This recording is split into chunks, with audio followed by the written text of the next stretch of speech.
Hello, good morning to everybody. Here we are with the third lecture.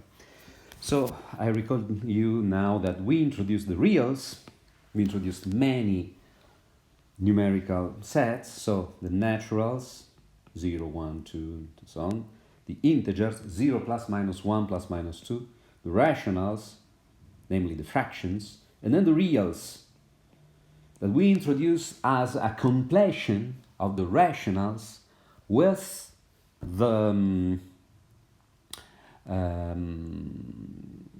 the points introduced by the Dedekind axiom, the axiom of completeness. Okay, so these are the four sets. I recall you that at the end of the course we will add to these sets also the sets of complex numbers.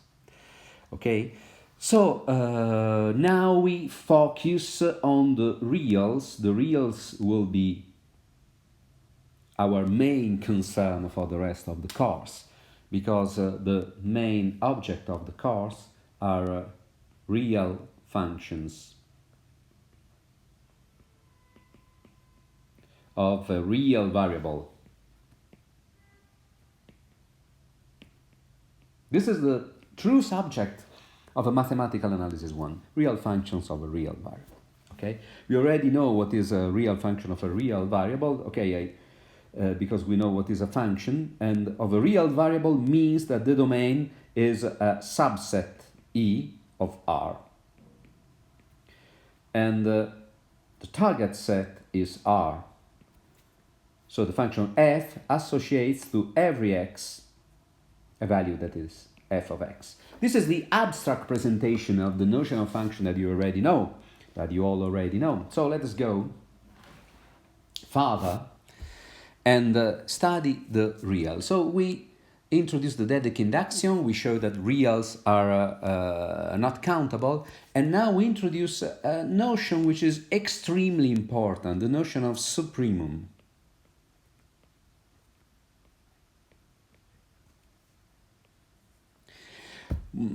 Sometimes joking, I tell students that supremum is the only notion of mathematical analysis 1, or perhaps of mathematical analysis at all. Okay, what is the supremum? The supremum is, okay, there is also the contrary of the supremum, the counterpart of the supremum, which is the infimum.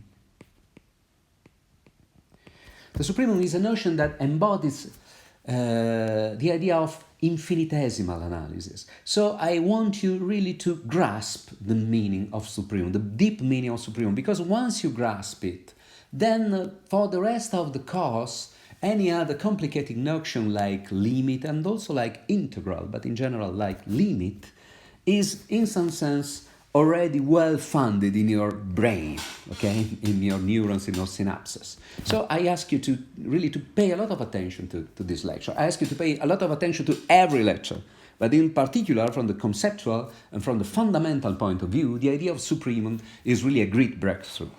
Okay, so first of all, we introduce a concept which is not the supremum. It is another concept which is simpler, and it is the concept of maximum. Okay, definition is the following: consider a set A, subset of R. What is the maximum of A? The maximum is the largest of the elements of A. So let me write more rigorously that an element x bar of A is said to be the maximum of the set A if, I said, it is the largest of the elements of A. So for every x in A, x is less or equal x bar. Okay, this is the main notion.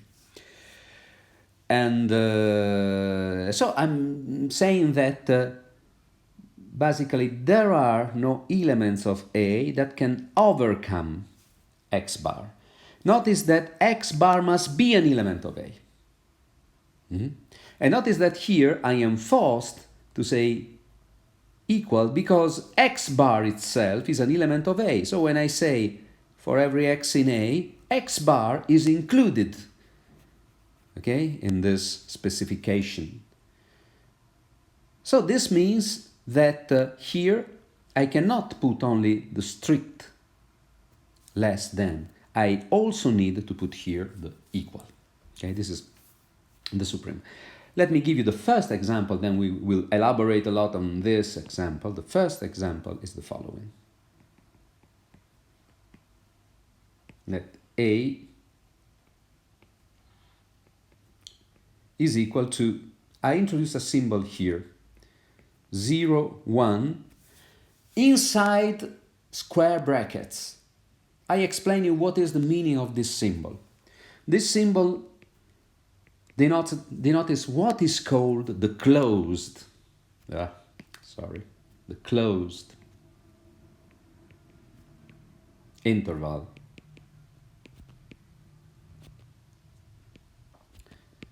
Zero, 1. What does closed interval means? It means that this is the set of all reals, all real numbers, such that such real numbers are included between 0 and 1. So are larger than or equal to 0 and are less than or equal to 1. Okay? So here it is clear what is the maximum of A. The maximum of A must be 1, because 1 belongs to the set, and all the elements of the set are not larger than 1. So here the definition of maximum is fulfilled. Okay? So I can write that the maximum of A is equal to 1, since the element 1 or the point 1, when talking about reals, but in general about sets, instead of element one can say point. Okay? Since 1 is in A, and for every x in A, x is not larger than 1. Graphical representation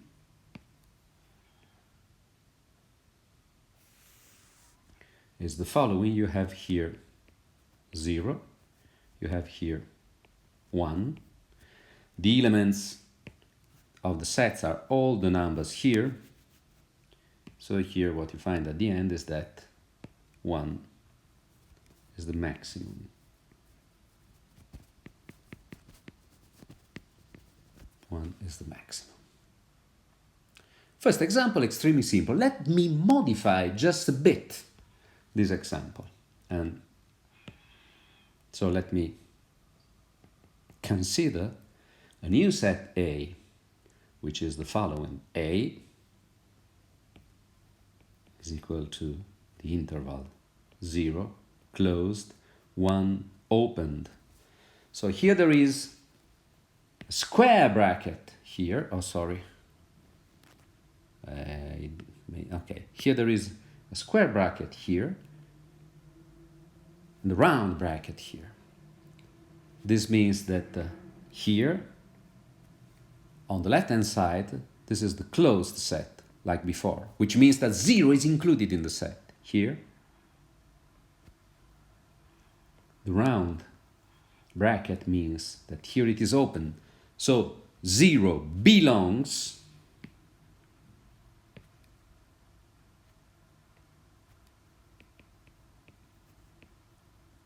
to the set A, whilst the point 1 does not belong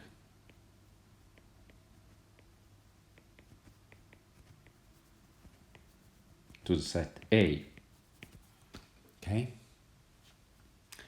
And this means that the set here that we want to describe is the set of all reals x such that x is larger than or equal to 0 and less, strictly less, cannot be equal to 1. And now you see the question about the maximum is more delicate than before. Why? Because the set is the same as before, look at here, but we subtracted to the set exactly the maximum, the point 1. So it's the same set as before, but without the maximum. So now, let me analyze this situation. It is extremely simple, but you have to understand it very well. This is why I want to insist on that. So the point 1 fulfills the condition of maximum. For every x in A, x is less than or equal to 1. In particular, here there is no equal. So this is the condition of maximum, but 1 does not belong to A. In the definition of maximum, we want the maximum to belong to A. So it is sufficient to say that 1 does not belong to A to conclude that 1 cannot be the maximum of A.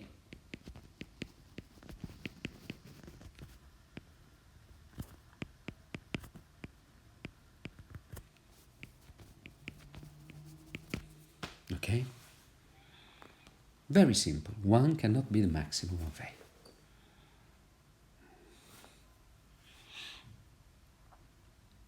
So the question is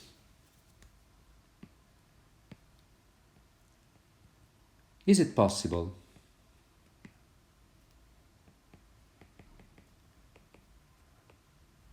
that another point is maximum of A? So let us suppose, let us suppose that, as usual, eta in A is eta maximum of A. So eta is larger or equal to 0. It cannot be 0, of course, and strictly less than 1. Now consider the element, the real number zeta, which is equal to eta plus 1 divided by 2. I'm saying that. What is zeta? Here you have your set 0, 1, which is closed at 0, 0 is included, but 1 is not there. So I pretended a certain point eta to be the maximum of the set.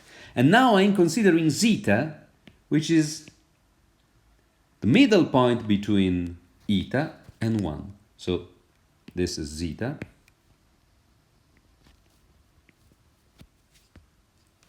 And I say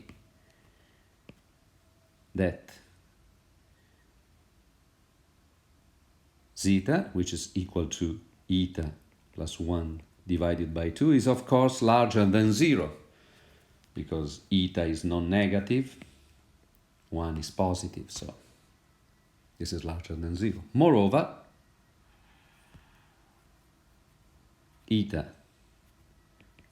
zeta equal to eta plus 1 divided by 2. Since eta belongs to A, eta is less than 1.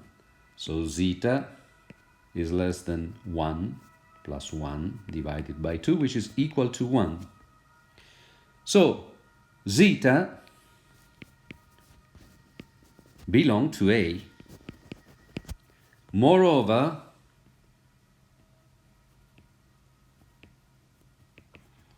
zeta, again, I is it eta plus 1 divided by 2, but 1 is larger than eta. So what we have here is this is larger than 2 eta divided by 2. So this is larger than 2 eta divided by 2 equal to eta.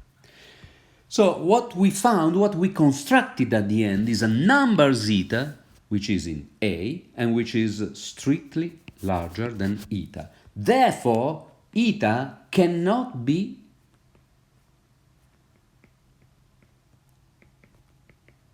the maximum of A, contrarily to what we pretended at the very beginning. Okay? At the beginning, we introduced eta in this role to be the maximum of A. But here, we concluded that eta cannot be the maximum of A. So as a conclusion,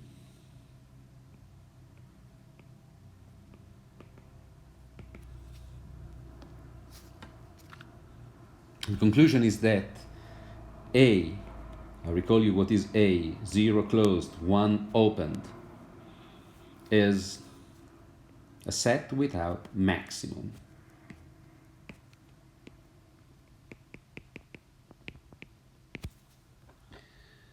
So, the message I want to convey you is the following. The notion of maximum, which is extremely natural,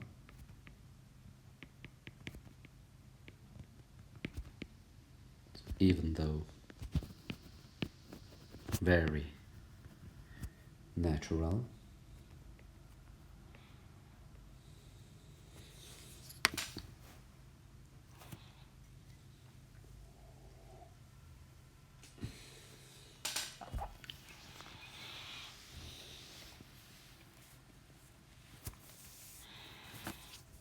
is somewhat not very robust, is, let me say weak, in the sense that it does not apply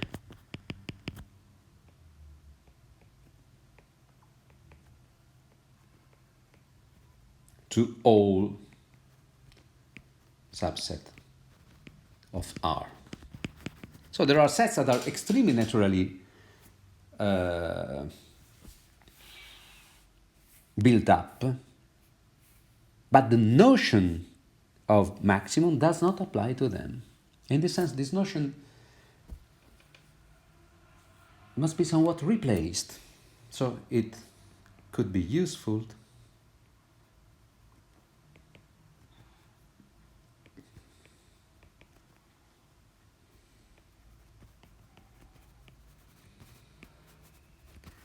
to replace such a notion with something more robust.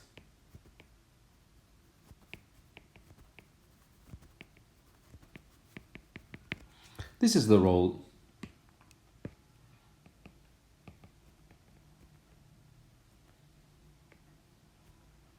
of the notion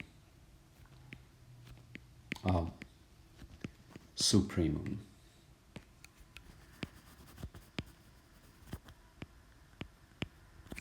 That we want to introduce.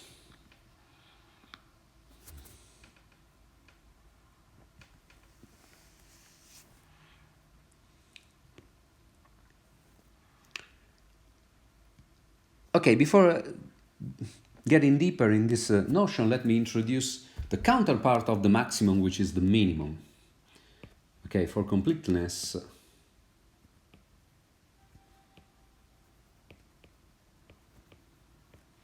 we introduce the notion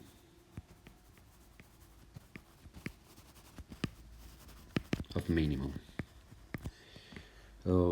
Extremely simple. So let me do like that. Let me just copy the definition of maximum and modify it.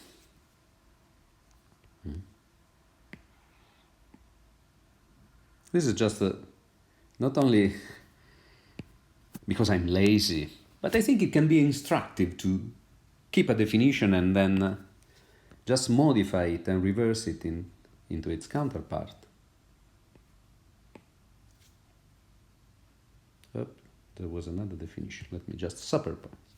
So an element x on A is said to be the minimum of A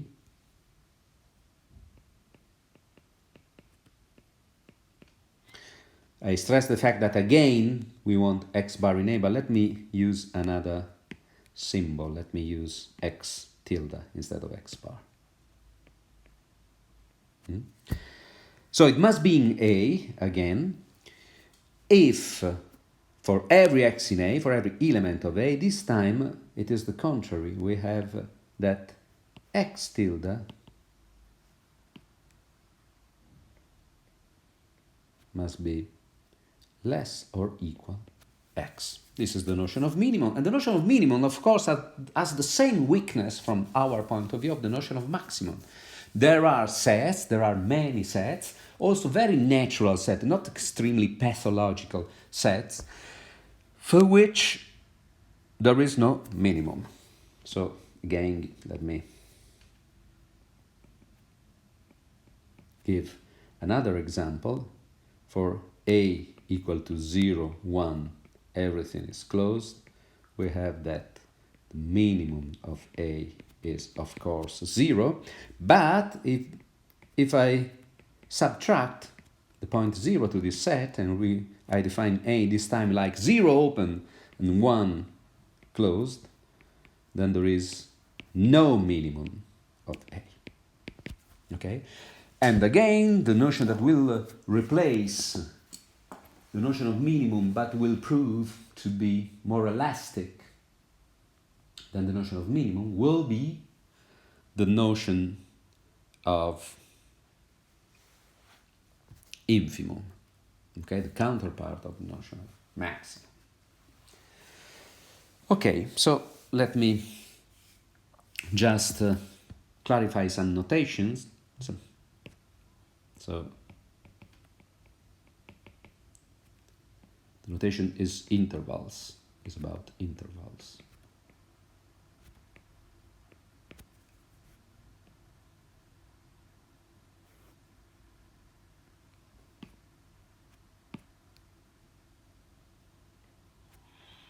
I have 2 points on the real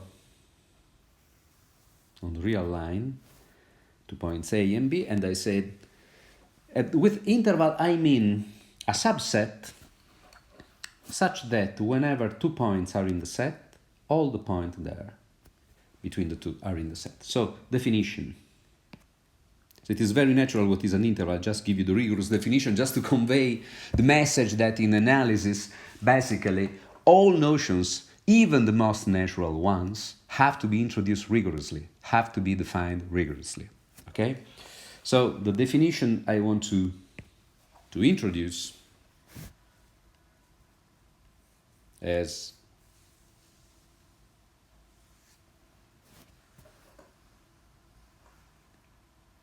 the following: a subset I of the reals is said to be an interval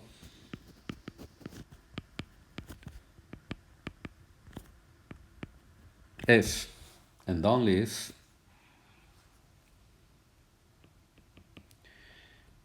for every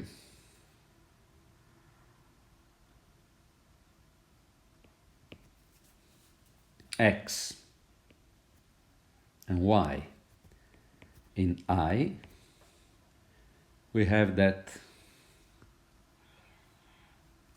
for every 2 points, we have that every eta, which is eta larger or equal x, larger or equal x, eta less or equal y, we have that eta is in I. Of course, here I chose x less or equal y. Okay, so the message is that if there are 2 points in the interval, all points between them is again part of the interval. This is the definition of interval. And the notation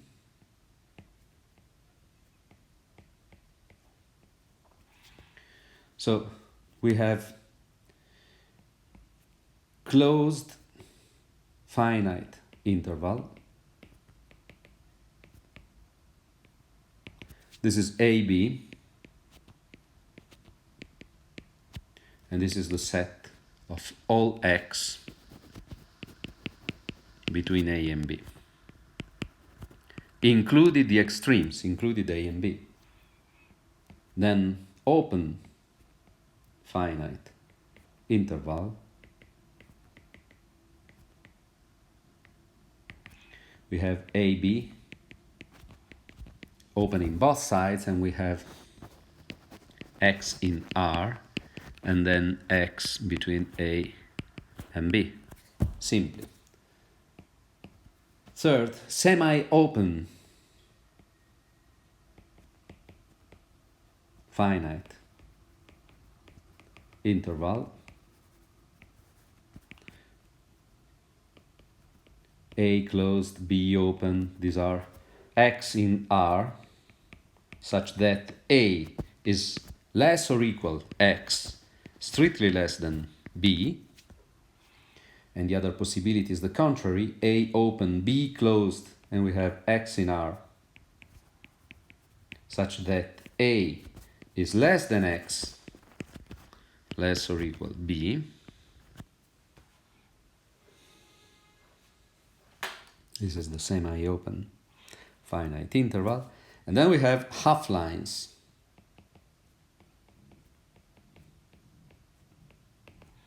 So we have the closed half line, closed right, which is A plus infinity, and this is all the x in R, x larger or equal A. Then we have open right, and this is A plus infinity, and this is x in R with x strictly larger than A. Then we have closed left. It's very boring, this characterization, this notation, I'm sorry, I have to tell you, in order to avoid ambiguity. And closed left, it is minus infinity B, that is x in R, and less or equal B. And then open left, which is minus infinity B open, which is x in R, x strictly less than B. And the last one is the line, the real line, which is minus infinity plus infinity. These are the reals. Of course, reals are an interval, because if you consider all the real line, all the points between every couple of points inside the line is again in the line. So, very simple. It is very boring, but of course I want just to stress to think this A plus infinity is something like this, is open. This is the first one is closed, the second one is open, and then let me go here. Here we have B closed, and here we have B open, and so the half line goes infinitely leftwards. Okay, this is the idea to have in our representation. Everybody knows, I just want to be complete. And the last point is the following. What is this strange symbol? Up to now, and in all the course of analysis, this is nothing. Okay, we call it infinity, we represent it by this strange symbol, sort of, I don't know, snake, like in the mythology of Friedrich Nietzsche, or in the Indian philosophy, I don't know, I really don't know. But It is just a symbol for us. And the symbol, the meaning of the symbol is just what I wrote here. So there is no end right words to this interval. There is nothing mystic, nothing mysterious about this symbol. We call it infinity, which is really the most mysterious notion in human life, in human knowledge, whatever you want. We use this strange symbol, but in mathematical analysis, the meaning, at least in our presentation of mathematical analysis, the meaning is really low level. This is just a symbol. Okay, nothing important is attached there. We will go back to the idea of infinity. So let me stop this recording. So this is the first half an hour, and let me go to another recording for the notion, more important notion of supremum.